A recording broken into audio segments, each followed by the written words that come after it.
GCD, 서울에서 강릉까지 롯데월드 타워 높이에 고층 건물이 쭉 늘어서 있으면 어떨 것 같아요?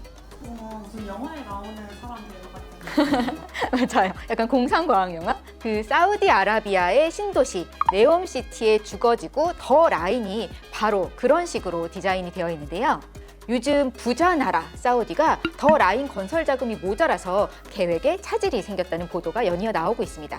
오늘은 사우디의 네옴시티 계획을 딥다이브 해보겠습니다. 더 라인은 디자인이 엄청 특이하더라고요. 아, 그쵸. 이게 2022년 7월에 처음 조감도가 공개됐을 때부터 다들 깜짝 놀랐어요. 에? 이게 말이 돼? 라는 반응이었죠. 일단 도시가 일직선이에요. 그 길이가 무려 170km에 달하고요. 수직으로 높이도 엄청 높아요. 500m나 되죠. 이 너무 상식 파괴적인 디자인이 아닐 수가 없는데요. 게다가 여기는 땅 위에 차도가 아예 없어요. 자동차를 아예 못 다니게 하겠다는 거고요. 대신 지하에 터널을 뚫어서 고속철도가 다닌다는데 20분 만에 전체 도시를 관통할 수 있다고 합니다. 아니 그럼 출퇴근할 때마다 고속철도를 타고 다녀야 하나? 라고 생각하실 수가 있는데요. 그건 아니고요. 구역별로 사무실, 상점, 병원, 학교, 경찰서 이런 거를 이렇게 적절하게 배치를 해서 모든 게 다 걸어서 5분 거리 안에 있게 만들겠다. 뭐 이런 계획입니다. 그리고 이게 사막 쪽으로 향한 외벽은 전부 다 거울로 둘러싸게 되는데요. 두 가지 목적이 있어요. 하나는 실용성, 그러니까는 뜨거운 햇빛을 반사해서 너무 뜨거워지는 것을 막겠다는 목적이 하나 있고요. 또 디자인적으로도 의미가 있죠. 밖에서 보면은 이게 사막을 반사하면서 뭐 엄청나게 멋있게 보일 거다라는 계획입니다. 이 조감도를 두고 아 이거 무슨 SF 영화 속 도시 같다라는 반응이 참 많았어요. 그 영화 블랙팬서의 미래 도시 와칸다가 나오거든요. 그거랑 좀 비슷하다는 반응이 있었는데 GCD는 이런 데 살면 좀 어떨 것 같아요? 상상은 재밌는데 솔직히 좀 살고 싶지 않아요. 실제로 이 더 라인은 공사가 한창 진행 중입니다. 얼마 전에 사우디가 이 공사 현장을 드론으로 촬영한 짧은 영상을 유튜브에 공개하기도 했는데요. 이 영상에 따르면 여기엔 260대의 굴착기와 2000대의 트럭이 연중 무휴 24시간 작업 중이라고 합니다. 매주 200만 입방미터가 넘는 흙이 옮겨지는 세계 최대의 공사 현장이라고 홍보를 하고 있습니다. 그럼 공사가 계획대로 진행 중인 건가요, 지금? 아, 그런데 그게 아닌 것 같다는 보도가 최근 블룸버그에서 나왔습니다. 사우디가 더 라인의 중간 단계 목표치를 크게 낮춰 잡았다는 거예요. 이게 원래는 2030년까지 150만 명, 그리고 2045년 최종 단계에서는 900만 명이 거주하게 될 거다. 뭐 이런 계획이었는데요. 이 2030년 거주민 목표치가 30만 명 미만으로 낮췄다고 합니다. 왜냐하면 이 총 170km에 달하는 길이 중 겨우 2.4km만 그때까지 완공될 거기 때문이죠. 그렇게 목표치를 낮추자는 이유가 있나요?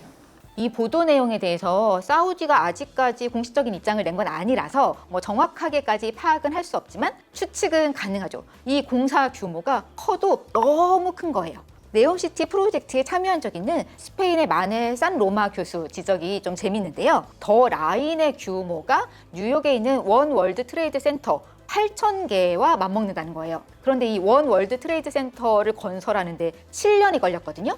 또 총 비용이 39억 달러가 들었고 하루에 3,500명이 일을 했다고 합니다. 그래서 이걸 가지고 계산을 하면 만약에 더 라인 건설을 위해 하루에 350만 명의 근로자를 투입해도 완공까지 56년이나 걸린다는 계산이 나오죠. 한마디로 이건 간단한 산수만 알아도 말이 안 된다라는 게 교수의 주장이었습니다. 근데 사우디는 부자니까 오일머니를 퍼부으면 할 수 있지 않을까요? 그게 바로 문제예요. 돈이 생각보다 없어요. 네옴시티 사업 비용을 애초에는 총 5천억 달러라고 추정을 했었는데요. 그 1단계 비용 중 절반 정도는 사우디 국부펀드가 되겠다고 빈살만 왕세자가 얘기를 했었거든요. 그런데 이 사우디 국부펀드가 생각만큼 그렇게 현금이 많지가 않습니다. 현금 보유 규모가 2022년 말에 500억 달러였다는데 지난해 9월엔 150억 달러까지 줄어들었어요. 왜 갑자기 그렇게 현금이 없어진 거예요? 그동안 돈을 너무 펑펑 썼어요. 어디에 썼냐면 축구, 골프, 게임, 테니스 뭐 이런 각종 스포츠에 엄청나게 투자를 했고요. 또 항공, 전기차, 관광, 건강 뭐 이런 사업에도 돈을 쏟아부었죠. 사우디 정부도 돈이 그렇게 풍족하지가 않습니다. 보통 사람들이 사우디는 석유를 수출해서 늘 돈이 엄청나게 많이 들어올 거다, 돈이 남아 돌 거다라고 생각하기가 쉬운데요. 지난해 사우디의 재정 수지는 적자였어요. 그러니까는 들어온 돈보다 나간 돈이 더 많았다는 뜻이죠. 그리고 올해부터 2026년까지 계속 적자일 거라고 합니다. 왜냐하면 사우디가 생각했던 것보다 국제 유가가 너무 낮은 거예요. 지금 국제 유가가 배럴당 80달러 후반대 정도이거든요. 그런데 블룸버그 분석에 따르면은 사우디가 재정 적자를 탈출하려면은 이 유가가 배럴당 108달러 정도는 돼야 한다고 합니다. 그럼 돈을 어디서 끌어와야 되는 거예요? 사우디 입장에서 제일 좋은 거는 해외 투자를 받는 거죠. 지금 사우디가 아주 열심히 네옴시티에 투자자를 유치하려고 뛰고 있는데요. 뉴욕 맨하탄 한복판에 얼마 전에 사무실을 열었고요. 또 중국과 홍콩에서도 투자자 대상으로 로드쇼를 열었습니다. 그런데 아직까지는 의미 있는 진전이 없다고 합니다. 지금이 워낙 고금리인데다가 이스라엘 하마스 전쟁까지 있으니까는 투자자들이 투자하기를 많이 꺼린다는 거죠.